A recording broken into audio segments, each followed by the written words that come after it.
اور وہ یہ ہے کہ یہ جو ریفرینڈم ہے یہ اصل میں کراچی کے لوگوں کی اوپینین ہوگی اس بارے میں کہ کراچی کے جو بنیادی مسئلے ہیں وہ یہ ہے کہ جس کا آغاز یہاں سے ہوتا ہے کہ کراچی کے لوگوں کو تو کاؤنٹ ہی ٹھیک نہیں کیا گیا.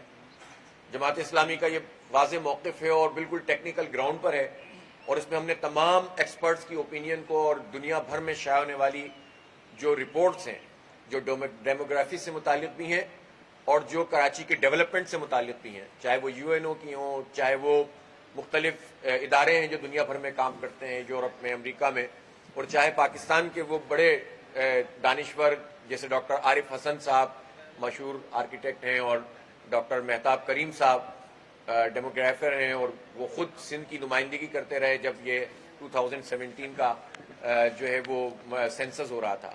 ان سب رپورٹس کے مطابق ہم یہ سمجھتے ہیں کہ 2017 میں بھی 2.5 کروڑ سے کم کراچی کی آبادی نہیں تھی, اور اب یہ آبادی 3 کروڑ ہے. 3 کروڑ کی یہ تقریباً جو ہے آبادی, اس کو اگر آپ 1.5 کروڑ یا 1 کروڑ 60 لاکھ گنیں گے تو انفراسٹرکچر کے اوپر اس کے جو اثرات ہیں, دنیا میں کوئی پلاننگ ٹرانسپورٹیشن کی, سڑکوں کی, پانی کی, سیوریج کی ہو نہیں سکتی جب تک آپ صحیح کاؤنٹ نہ کریں جو ہیڈز یہاں پر رہتے ہیں اور اس کو استعمال کرتے ہیں زمین کو اور علاقے کو.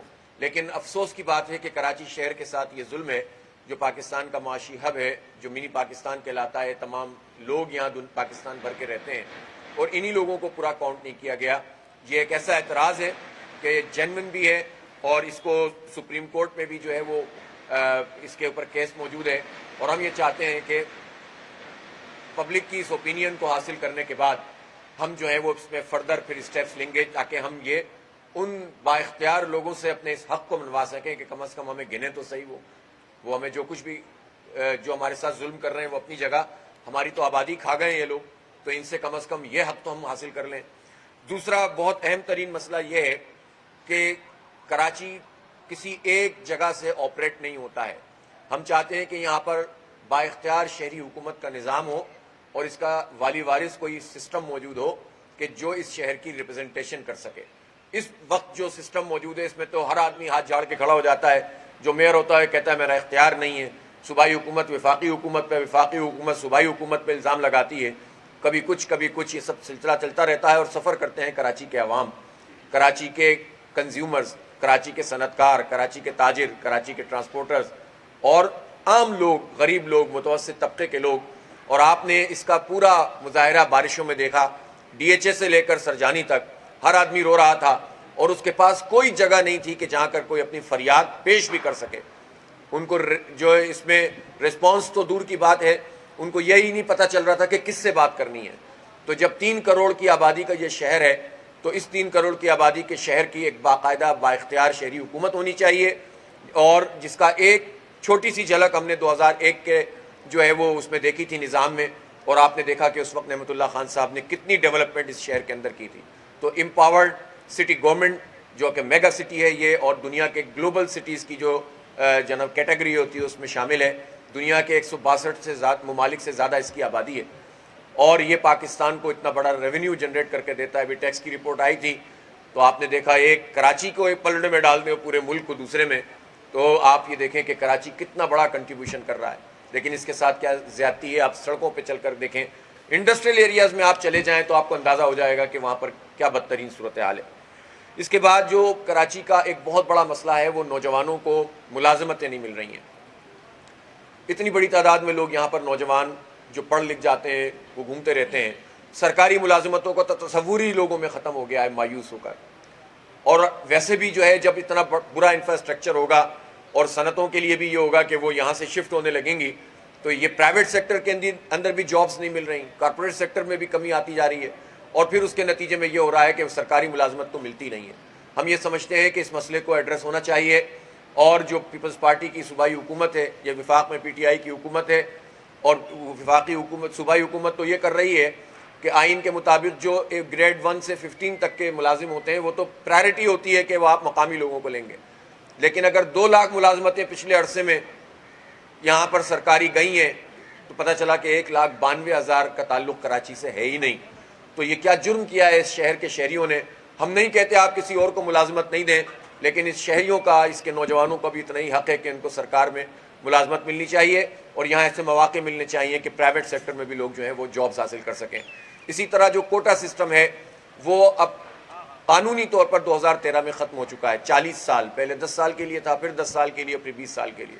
لیکن اب عمران خان صاحب نے اپنی کابینہ کے ذریعے ایک SRO کے ذریعے اس میں اضافہ کر دیا, جو کہ بہت شدید ظلم ہے. یعنی پچھلے لوگ جو تھے وہ تو پھر بھی انہوں نے آئینی کور لیا تھا اور 2/3 میجورٹی سے, انہوں نے تو پارلیمنٹ میں بھی لے کر نہیں گئے. غیر آئینی طریقے سے انہوں نے ایک SRO جاری کر دیا اور اس کے نتیجے میں اس کو غیر معینہ مدت کے لیے کوٹا سسٹم کو لاگو کر دیا ہے, جو ہم سمجھتے ہیں کراچی کے ساتھ بہت بڑی زیادتی ہے, اس کے نوجوانوں کے پر ظلم ہے.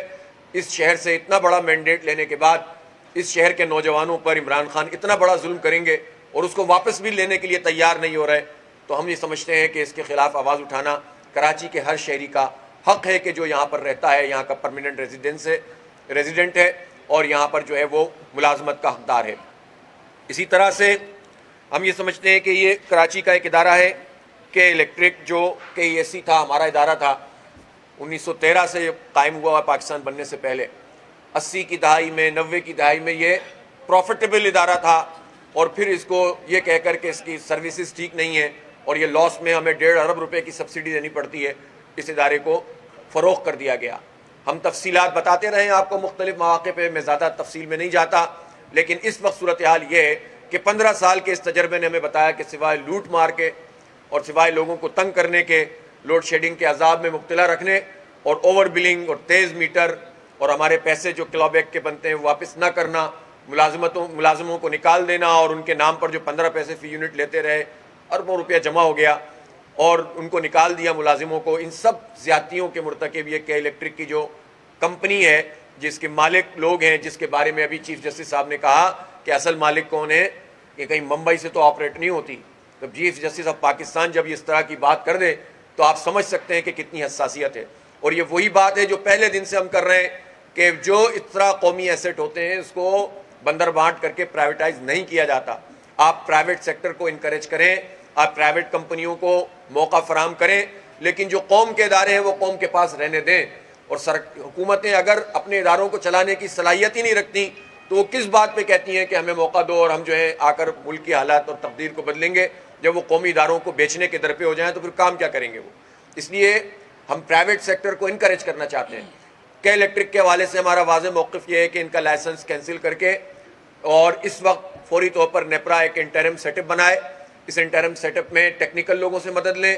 اس وقت ان کی جتنی بھی انتظامیہ بنائی جاتی ہے, CEOs ہوتے ہیں, یہ سب پیسوں مالیاتی اعتبار سے, کوئی CEO یعنی چارٹرڈ اکاؤنٹنٹ ہوتا ہے, کوئی جو ہے وہ ایکچوری کیا ہوا ہوتا ہے, کوئی کچھ کیا ہوا ہوتا ہے. لیگل اور مالیاتی صلاحیت کے حامل جو لوگ ہوتے ہیں ان کی مینجمنٹ ہوتی ہے. ظاہر ہے ٹیکنیکل چیزیں وہ جانتے بھی نہیں ہیں اور اس کے نتیجے میں صرف مال بنانا اور پروفٹ کمانا ان کا کام ہوتا ہے. ہم سمجھتے ہیں کہ ٹیکنیکل لوگوں پر مشتمل یہ ایک کمیٹی بننی چاہیے. نیپرا پاکستان انجینئرنگ کونسل سے مدد لے, انٹرم سیٹ اپ بنائے اور اس انٹرم سیٹ اپ کے ساتھ پھر 51% سرکار کے شیئر ہوں, جس میں 25% کراچی کی سٹی گورنمنٹ کا حصہ ہونا چاہیے. اور پھر جو ہے وہ آپ کمپنیوں کو انوائٹ کریں, مونوپلی ختم کریں اور انوائٹ کر کے پھر آپ مختلف کمپنیوں کو ٹرانسمیشن, ڈسٹریبیوشن اور جنریشن میں انوائٹ کر کے کراچی کا یہ مسئلہ پرماننٹ بنیادوں پر ریزالو کیا جائے.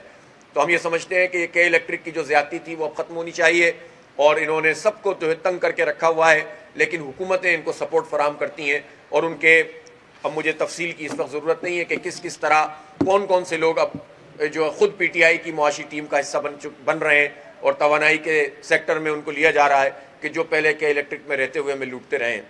اس لیے یہ وہ تمام ایشوز ہیں. پھر جو ہمارے 14 پوائنٹس ہیں جس میں تعلیم اور صحت اور صنعتیں اور اسپورٹس, وہ اسپورٹس بہت امپورٹنٹ ہے. آپ بتائیں کہاں جا کر ہمارا نوجوان کھیلے, سارے جو ہے وہ ویران کر دیے ہیں کھیل کے میدان, کوئی سسٹم نہیں ہے. میں اس موقع پر یہ ضرور کہنا چاہوں گا کہ ایک سسٹم جیسا تیسا چلتا تھا پاکستان میں, جو ڈپارٹمنٹل کرکٹ اور ہاکی اور مختلف چیزیں. خان صاحب ہمیشہ یہ کہتے تھے کہ میں انگلینڈ کی طرز کا نظام بناؤں گا, اور جب وہ کرکٹ ٹیم کا کپتان تھے تب سے یہ بات کہتے آ رہے تھے. ان کی ضد تھی اور انہوں نے ڈپارٹمنٹل کرکٹ ختم کر دی, اس کو بالکل بے وقت کر دیا. اس کے نتیجے میں اب صورتحال یہ ہے کہ کرکٹ بھی تباہ ہو گئی اور سینکڑوں نہیں ہزاروں لوگ بے روزگار ہو گئے. جو ٹیلنٹڈ لوگ ہوتے تھے وہ ٹیلنٹ ہنٹ نہیں ہو رہا, اور وہ کاؤنٹی کا جو سسٹم بنانا چاہتے تھے وہ بھی انہوں نے نہیں بنایا. جو ان کی اگر کوئی اسپیشلٹی تھی تو وہ کرکٹ تھی, اور سب سے زیادہ اس کے اندر جو ہے وہ اس وقت ہم پیچھے کی طرف چلے گئے. ہاکی کا حال آپ کے پاس ہے سامنے, انڈور گیمز کی صورت ہے. ہم اسکواش کے چیمپئن تھے پچھلی حکومتوں نے بھی, اور انہوں نے بھی اس میں کوئی کام نہیں کیا. بلکہ میں آپ کو بتاؤں کہ جو فٹ بال کی ٹیم ہوا کرتی تھی, اور مختلف اداروں کے اندر 15 اداروں نے فٹ بال کی ٹیمیں اپنی ختم کر دیں. اور اس طرح سے خاص طور پر ہمارے ہاں لیاری میں اور اس طرح کی آبادیوں میں فٹ بال کے بڑے ٹیلنٹ موجود ہیں, لیکن اس ٹیلنٹ کو جو ہے وہ اس کا بیڑا غرق کیا جا رہا ہے. اسپورٹس میں ہمیں کلبز بھی چاہیے, ہمیں گراؤنڈز بھی چاہیے, اور پوری پالیسی چاہیے. تو ہم خاص طور پر شہر کراچی ہمیشہ لیڈ کرتا رہا ہے. تو نوجوانوں کی تعلیم, نوجوانوں کے ٹیلنٹ کی قدر, ان کی ٹیکنیکل ایجوکیشن, ان کو ملازمتوں میں جو ہے وہ حصہ دینا, یہ سب وہ چیزیں ہیں جو ہمارے اس ایجنڈے کا حصہ ہیں. اس پر ہم عوام کی عدالت میں جا رہے ہیں, عوام کے پاس پہنچ رہے ہیں کہ آپ کا کنسرن لیں. جماعت اسلامی عدالتوں میں بھی جد و جہد کر رہی ہے. جو ریگولیٹری اتھارٹیز ہوتی ہیں, چاہے وہ نیپرا ہو, چاہے وہ کوئی اور جو ہے وہ اوگرا ہو, ہم سب جگہ پر اپنا موقف پیش کرتے ہیں تاکہ کوئی یہ نہ کہے کہ صرف سیاست بازی کر رہے ہیں. اور سڑکوں کے اوپر اور عوام کی رائے لینے جیسے ریفرنڈم جیسے طریقوں کو بھی ہم اختیار کر رہے ہیں. تو اس لیے ہم اس پورے کام کو الحمدللہ پورے پراپر طریقے سے, اور ہم سمجھتے ہیں کہ کراچی کے حقوق کی یہ تحریک اب آگے بڑھے گی. لوگوں نے بہت کچھ دیکھ لیا ہے, اور اس وقت یہ مناسب نہیں ہے کہ میں ماضی کی تفصیل میں جاؤں. اس موقع پہ میں یہ ضرور چاہوں گا کہ اس پورے جو ریفرنڈم کمیشن ہے اس کا میں آپ کے سامنے اعلان کر دوں, تاکہ پھر اس کے بعد ہمارے جاوید بلوانی صاحب کچھ گفتگو کر لیں, جمال الدین صاحب, اور پھر آخر میں سیکرٹری الیکشن ریفرنڈم کمیشن. ہمیں بہت خوشی ہے کہ جناب انور منصور خان صاحب جو سابق اٹارنی جنرل ہیں, انہوں نے اس ریفرنڈم کی نگرانی اور اس کی پورے کام کے لیے ہماری اس پیشکش کو, ہماری اس درخواست کو قبول کیا ہے. اور وہ انشاءاللہ کراچی میں کل غالباً آ جائیں گے اور باقی معاملات کو وہ دیکھیں گے. تو جو اس ریفرنڈم کمیشن کے چیئرمین ہوں گے وہ انور منصور خان صاحب ہوں گے, سابق اٹارنی جنرل آف پاکستان. اور یہ آپ کو معلوم ہے کہ یہ خود جج بھی رہے ہیں, ریٹائرڈ ہیں. تو یہ ریٹائرڈ جسٹس انور منصور خان صاحب سابق attorney general Pakistan chairman referendum commission ہوں گے. ہمارے ایک بہت ہی معروف نام سول سوسائٹی کے, اور خاص طور پر سی پی ایل سی کے جو چیئرمین, اور اس کو ڈیولپ کرنے میں انہوں نے بہت بڑا کردار ادا کیا, اور اس وقت بھی بہت سارے اداروں کو وہ چلا رہے ہیں, ناظم ایف حاجی صاحب. اور آپ ان کے نام سے واقف ہیں, اور وہ جو ہے وہ اس ریفرنڈم کمیشن کے جو ہے وہ کمشنر ہوں گے. یعنی وہ بھی ان تمام چیزوں کو انور منصور خان صاحب کے ساتھ مل کر دیکھیں گے. قمر عثمان صاحب ہمارے جو ہے وہ سیکرٹری ریفرنڈم کمیشن ہوں گے, معروف بزنس مین ہیں, اور میں ان کا تعارف آپ کے سامنے کروا چکا ہوں. ہمارے جاوید بلوانی صاحب, اور جس کا میں نے تعارف کیا, اس وقت بھی آپ حضری ایسوسی ایشن کو ہیڈ کرتے ہیں, اور آپ سائٹ ایسوسی ایشن کے یہ صدر رہ چکے ہیں, اور بزنس کمیونٹی کے معاملات کو اسلام آباد سے لے کر کراچی تک جس خوبصورتی سے پیش کرتے ہیں اور ان ایشوز کو اجاگر کرتے ہیں. ان کی ایک ورکنگ ہوتی ہے, اور وہ انہوں نے ہماری اس درخواست کو قبول کیا.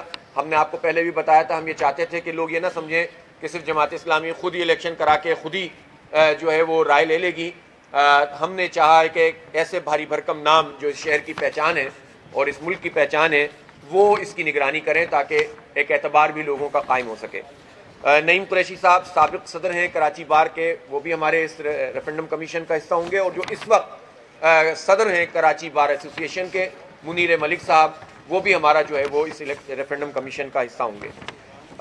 سہیل افضل صاحب secretary general P F U جو Pakistan federation of union of journalist, پورے پاکستان کی ایک نمائندہ آرگنائزیشن ہے, اس کے جنرل سیکرٹری ہیں اور معروف صحافی ہیں, وہ ہمارے اس پورے ریفرنڈم کمیشن کا حصہ ہوں گے. اور اسی طرح امتیاز خان فاران صاحب جو پریس کلب کراچی کے صدر ہیں, وہ بھی اس کا حصہ ہوں گے. مقصود یوسفی صاحب جو سابق سیکرٹری پریس کلب ہیں کراچی کے, اور ایک اخبار کے, معروف اخبار کے جو ہے وہ ایڈیٹر بھی ہیں, وہ بھی اس کا حصہ ہوں گے. ہم نے شاعروں اور ادیبوں کی بھی ایک نمائندگی رکھی ہے. انور شعور صاحب کسی تعارف کے محتاج نہیں ہیں. میں سمجھتا ہوں کہ اس وقت پاکستان میں شعراء میں چند جو ایسے نام ہیں کہ جن کو آپ کہہ سکتے ہیں کہ استاد شعراء, اس میں سے انور شعور صاحب آتے ہیں. وہ بھی انشاءاللہ جو ہے وہ ہمارے اس کمیشن کا حصہ بھی ہوں گے. آج طبیعت کی خرابی کی وجہ سے وہ تشریف نہیں لا سکے ہیں. اسی طرح ہمارے بہت ہی سینئر صحافی بھی ہیں, کالم نگار بھی ہیں, دانشور بھی ہیں اور استاد بھی ہیں. اور مختلف یونیورسٹیز میں وہ لیکچرز بھی دیتے ہیں، توصیف احمد خان صاحب، وہ بھی جو ہے وہ ہمارے اس ریفرینڈم کمیشن کا حصہ ہیں اور وہ بھی انشاءاللہ پوری طرح سے شامل ہوں گے. ہماری کوشش ہوگی کہ آج بھی ہم مزید کچھ لوگوں سے بات چیت کر رہے ہیں، اسپورٹس کے شعبے سے متعلق بھی انشاءاللہ کچھ اہم نام اس کمیشن کا حصہ بن جائیں گے. تو میں گزارش کروں گا جاوید بلوانی صاحب سے کہ وہ آپ کے سامنے کچھ اظہار خیال فرمائیں.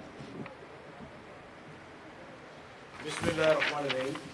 حافظ نعیم صاحب نے جو باتیں کی وہ باتیں کرنے کی تو ضرورت نہیں ہے، مگر میں پہلے تو شکریہ ادا کروں گا کہ حافظ نعیم صاحب نے مجھے کہا کہ آپ کمیشن کا حصہ بنے، اور جن لوگوں کو انہوں نے کمیشن میں لیا ہے وہ واقعی میں اس شہر کے لوگ ہیں اور اس شہر میں کچھ نہ کچھ اس شہر کی خدمت کی ہے اپنی پوزیشن پہ. اور انہوں نے ایسا کمیشن بنایا ہے کہ میں سمجھتا ہوں کہ ایسا کمیشن آج سے پہلے کبھی بنا ہی نہیں ہوگا اس شہر میں جن لوگوں کے انہوں نے نام لیے. باقی میں انڈسٹری کے حوالے سے بات کروں، جو انہوں نے اس میں ریفرینڈم میں جو حافظ نعیم صاحب لے کے چلے ہیں سلسلہ، یہ چیزیں اگر ہو جائیں تو یہ کراچی جو یہ پورے ملک کا انجن ہے. یہ کراچی جب میرٹ ختم ہوا اس ملک میں، جب سے ہی برباد ہوا ہے. جب تک میرٹ تھا انہوں نے خود کہا کہ 88 میں کے اے سی پروفٹ میں تھی، واٹر بورڈ کی تکلیف نہیں تھی. انڈسٹریل ایریا جو ہے کراچی کا ایسا تھا کہ کوریا کے انڈسٹریل ایریا والے یہاں کا انڈسٹریل ایریا کا ڈیزائن دیکھ کے گئے کہ یہاں لگائی گئی ہیں. جس دن اس ملک میں میرٹ ختم ہوا، منسٹر نے اپنی ایک اسپیچ میں کہا تھا کہ ہمارے ملک کا ترقی کا جو راز ہے وہ صرف میرٹ ہے.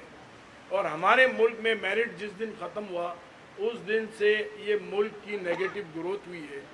آپ کراچی کے اندر اگر دیکھیں 1950s کے اندر ایفلوئنٹ ٹریٹمنٹ پلانٹ لگے تھے جو میں سمجھتا ہوں ڈیولپ کنٹریز میں بھی نہیں لگے تھے جو آج کے ڈیولپ کنٹریز ہیں. سرکولر ٹرین کب بنا کراچی میں؟ جو آپ اس ٹائم پہ دبئی پورا جو ہے وہ ریت ہوتا تھا جب سرکولر ٹرین کراچی میں بنا. اور کراچی کے انڈسٹریل ایریا جس زمانے میں یہاں بنے اس زمانے میں کوریا میں بھی نہیں تھے. ایک کیمیکل کمپلیکس بنا ہوا تھا جس کو ایک گورنمنٹ